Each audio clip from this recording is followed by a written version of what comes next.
আমি আমি কেয়ার কাছে আসবো। কেয়া, একটা তো তৈরি হয়েছিল যে বারবার তোমাদের দলের পক্ষ থেকে পশ্চিমবঙ্গে দেখানো হচ্ছিল, বলা হচ্ছিল যে এই যে বাংলাদেশের কি অবস্থা, সংখ্যালঘুরা বিপন্ন, সংখ্যালঘুদের অবস্থা, এবং জামাতের যে একটা চরম মৌলবাদী একটা ভূমিকা আছে, ধর্ম মানে ধর্মের ভিত্তিতে তৈরি হওয়া রাজনৈতিক দল।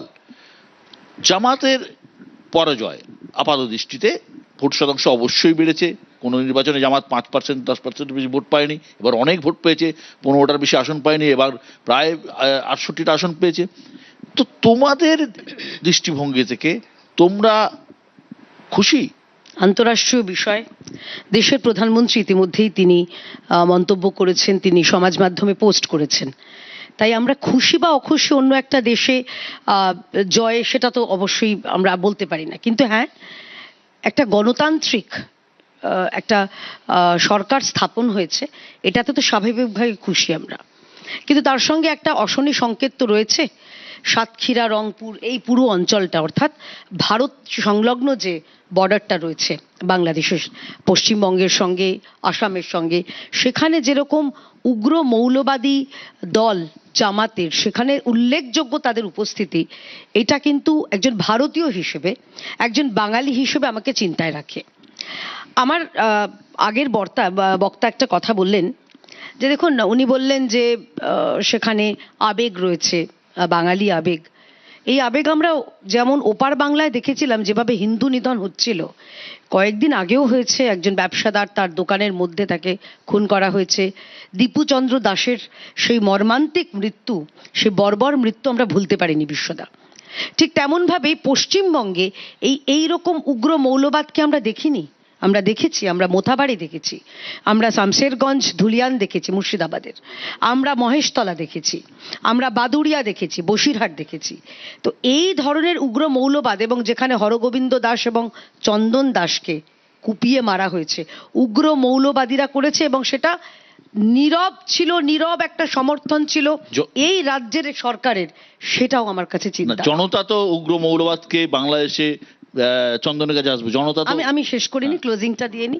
ঠিক যেমন উগ্র মৌলবাদকে বাংলাদেশের জনগণ সরিয়ে দিয়েছে, আমরাও আশা রাখবো যে যে সরকার এই রাজ্যের উগ্র মৌলবাদকে পেছন থেকে নীরব সমর্থন দিচ্ছেন, তাদেরকে সরিয়ে গণতান্ত্রিকভাবে একটা প্রকৃত সবার জন্য যে সরকার সেবা করে, সেই সরকারকে সুযোগ দেয়। চন্দন চট্টোপাধ্যায়, দেখো বিশ্ববাবু, যখনই দুই পারে দুই রুই কাতলা ভেসে ওঠে, তখনই কিন্তু দাদার হাতে কলম থাকে, সে ছুঁড়ে মারে। বুঝতেই পারছেন, আমি সেই ইস্যুতেই আসতে যাচ্ছিলাম, যে ফলে তো দাদাদের সেই অবস্থা, ফলে যা হবার গোটা উপমহাদেশ জুড়ে, ভারত, পাকিস্তান, বাংলাদেশ, এই তিনটে জায়গাতেই কেয়া দেবী যে জন্য রাগ করলেন, এটাই হচ্ছে আসল কারণ।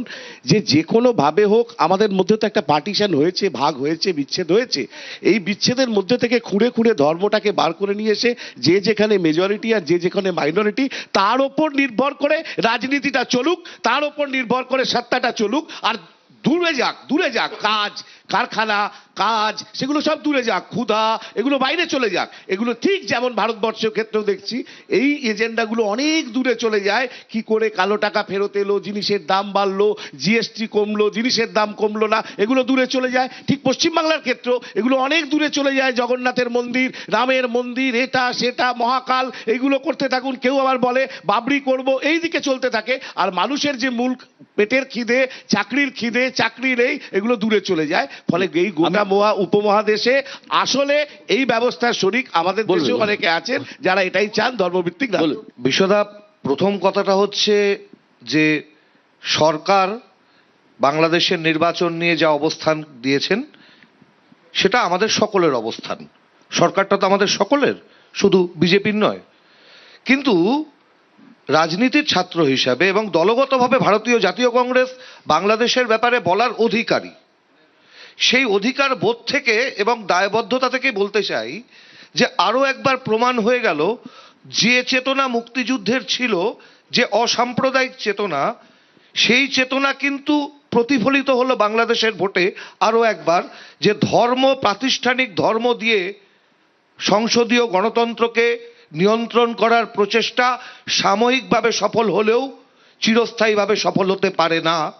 এবং বাংলালির চেতনা এত ঠুনকো নয় পশ্চিমবঙ্গে আগামী বিধানসভা নির্বাচনেও এটা প্রমাণিত হবে যে প্রাতিষ্ঠানিক ধর্ম এখানে এবং ধর্মীয় মেরুকরণের রাজনীতি দিয়ে পশ্চিমবঙ্গের সংসদীয় নির্বাচনকে প্রভাবিত করা যাবে না, 1 নম্বর। 2 নম্বর কথা যেটা আসতে চলেছি আমি, যে কথাটা চন্দনদা বলছিল, মাঝপথে তাকে বাধা দেওয়া হলো, আসল জায়গাটায় চন্দনদা যাওয়ার চেষ্টা করছিল, আমি বুঝতে পারছিলাম।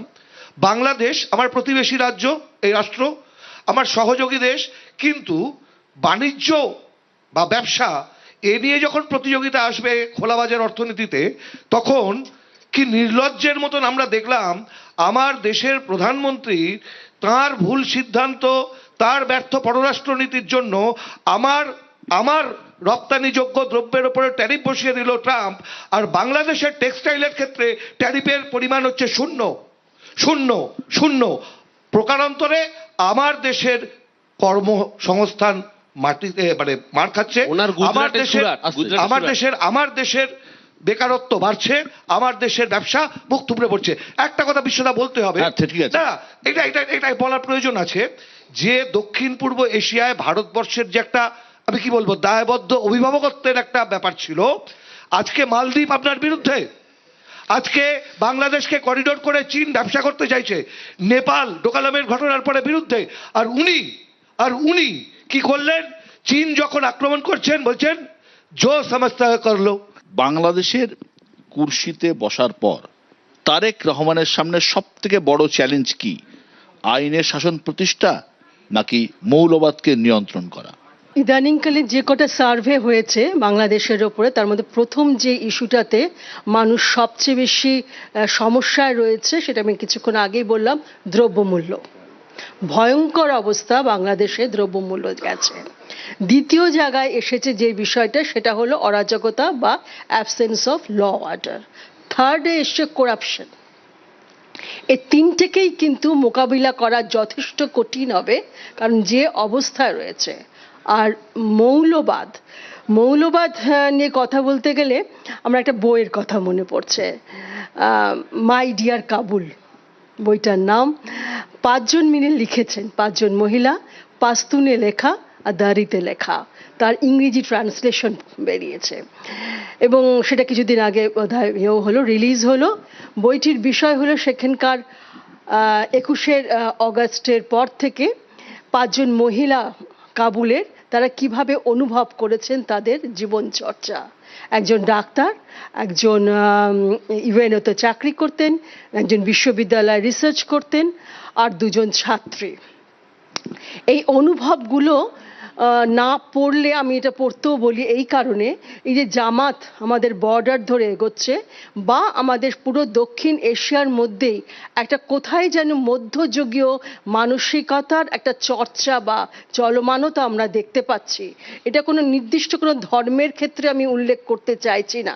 মানুষের মধ্যে সচেতনতাহীনতা এবং আলোর দিক থেকে আলোকতরের দিকে না গিয়ে আলো থেকে অন্ধকারের দিকে এগিয়ে আসা, সেটা কিন্তু একটা ভয়ঙ্কর দিক। শুধু এটা বাংলাদেশের ক্ষেত্রে নয়, সমগ্র দক্ষিণ এশিয়ার ক্ষেত্রে সবচেয়ে বড় সমস্যা এই মুহূর্তে আলোর দিকে যাত্রার ক্ষেত্রে যে সমস্যাগুলো আসছে। আমি সৌরভের কাছে, সৌরভদা, ভারতবর্ষ তো বটেই, এই বাংলাদেশেও আমরা দেখলাম মহিলা ভোট একটা বড় ফ্যাক্টর, সব থেকে বড় ফ্যাক্টর মহিলা ভোট। পশ্চিমবঙ্গের ক্ষেত্রে দেখেছি, আমরা বিহারের ক্ষেত্রে দেখেছি কয়েকদিন আগে নির্বাচনে, বাংলাদেশের ক্ষেত্রে দেখলাম। এই বাংলাদেশে তো এই জামাতের কাছে মানে মহিলাদের ভোটের ক্ষেত্রে জামাতের একটা আতঙ্ক ছিল যে জামাত যদি ক্ষমতায় আসে তাহলে চাকরি, শিক্ষা, স্বাধীনতা সবই প্রশ্নের মুখে পড়ে যাবে, এবং একটা ভয় ধরে গিয়েছিল। পাশাপাশি তারেক রহমানের যে কার্ড এবং মাসে মাত্র অর্থ সাহায্যের কথা ঘোষণা, সব মিলে কি মহিলা ভোটই আগামী দিনের ফ্যাক্টর হয়ে যাচ্ছে, বা বাংলাদেশে এটা একটা বড় কারণ? মহিলা ভোট তো ডেফিনেটলি একটা বড় কারণ। একটা কথা আমরা সবাই জানি যে বাংলাদেশের যে গার্মেন্ট ইন্ডাস্ট্রিটা, সেটা তো পুরোপুরি মহিলাদের শ্রমের লেবারের উপরেই দাঁড়িয়ে আছে, এবং সেখান থেকে একটা বৃহৎ বৈদেশিক মুদ্রা যেটা ইনফ্লো হচ্ছে বাংলাদেশে, সেটা তো একটা ফ্যাক্টরি ডেফিনেটলি। আর যেটা কাজ করে চাই বলে আমার মনে হয় এখানে, যে তরুণদের ভোট, এই প্রায় 44% যে তরুণদের ভোট এই 18 থেকে এই 35-36 বছরে, ছাত্রদের ভোট কিন্তু দিল না এনসিপি কে। হ্যাঁ হ্যাঁ, সে ছাত্রদের ভোট শুধু দিল না, শেষের দিকে আমরা দেখলাম যে ছাত্ররা জামাতের সাথে যাওয়ার ফলে ছাত্র নেতারা এবং ছাত্রদের একটা অংশ সেখান থেকে বেরিয়ে চলে এলো। The message was very clear যে আমরা কিন্তু এই দক্ষিণপন্থী একটা উগ্র ধর্ম বেস করে যে একটা ন্যারেটিভ, সেটার সাথে আমরা থাকতে চাইছি না। এবং এই ফ্যাক্টরটা কিন্তু অনেকটাই কাজ করেছে বলে আমার মনে হয়। মহিলা ভোট তো ডেফিনেটলি কাজ করেছে, এবং মহিলা ভোটের পেছনে এই যে মহিলাদের একটা সাংঘাতিক তাদের সামাজিক অর্থনৈতিক যে একটা কন্ট্রিবিউশন, সেটাকে তো আর ফেলে দেওয়া যায় না। সেটা ডেফিনেটলি এই ক্ষেত্রে আমার মনে হয় কাজ